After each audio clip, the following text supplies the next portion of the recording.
Damai sejahtera dari Allah Bapa itu yang melampaui segala akal dan pikiran di dalam Kristus Yesus Tuhan kita.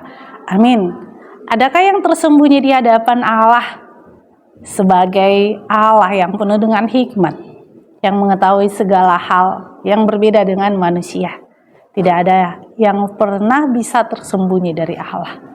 Oleh karena itu, bagaimanapun manusia bisa menyembunyikan sesuatu hal, bagi Allah itu bisa terlihat di dalam bahasa Batak patardo di bahasa luhutnya.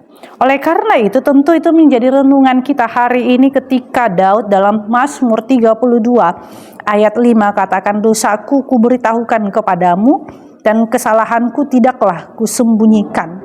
Aku berkata, aku akan mengaku kepada Tuhan pelanggaran-pelanggaranku dan Engkau mengampuni kesalahan karena dosaku. Demikian firman Tuhan. Sebagai manusia tentu bukan untuk membela diri, jati diri manusia pasti berdosa. Pasti di dunia ini kita mengalami bagaimana ada gesekan yang bisa menimbulkan dosa, kecemburuan yang bisa menimbulkan dosa. Oleh karena itu ketika awal mula dosa, di mana buah daripada dosa itu adalah anak-anak daripada Adam sendiri yang bernama Kain dan Habil. Ketika Kain membunuh Habil, Allah datang kepadanya. Allah bertemu dengan dia. Hati-hati, di dalam kecemburuan itu ada dosa yang mengintip. Dan akhirnya karena kecemburuan itu dia rela dan dia mampu untuk membunuh adiknya. Oleh karena itu tentu firman Tuhan ini mengatakan ketika ada dosa, apakah yang kita harus lakukan? Tentu sebagai manusia meminta pengampunan kepada Tuhan. Karena apa? Di dalam perjalanan hidup ini bagaimana Allah mau meminta kepada kita pengakuan atas seluruh yang terjadi di dalam hidup kita. Baik ketika kita melakukan kesalahan kecil, baik kesalahan besar, kesalahan akan masa lalu.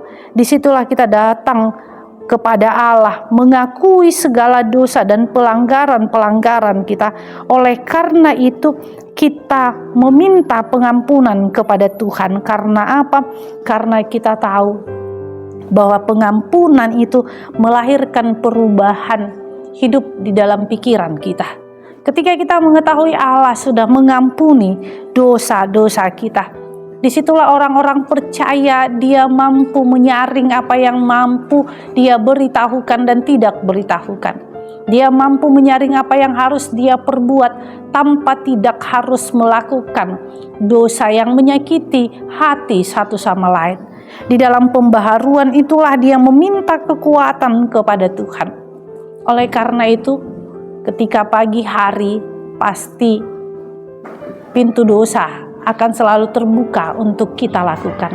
Tetapi di dalam pembaharuan, di dalam perubahan, dan ketika kita ingin mengalahkan dosa itu, berbuat baiklah. Cara untuk mengalahkan dosa, cara untuk supaya iblis tidak datang menggoda kita adalah dengan berbuat baik daripada iman kita sendiri.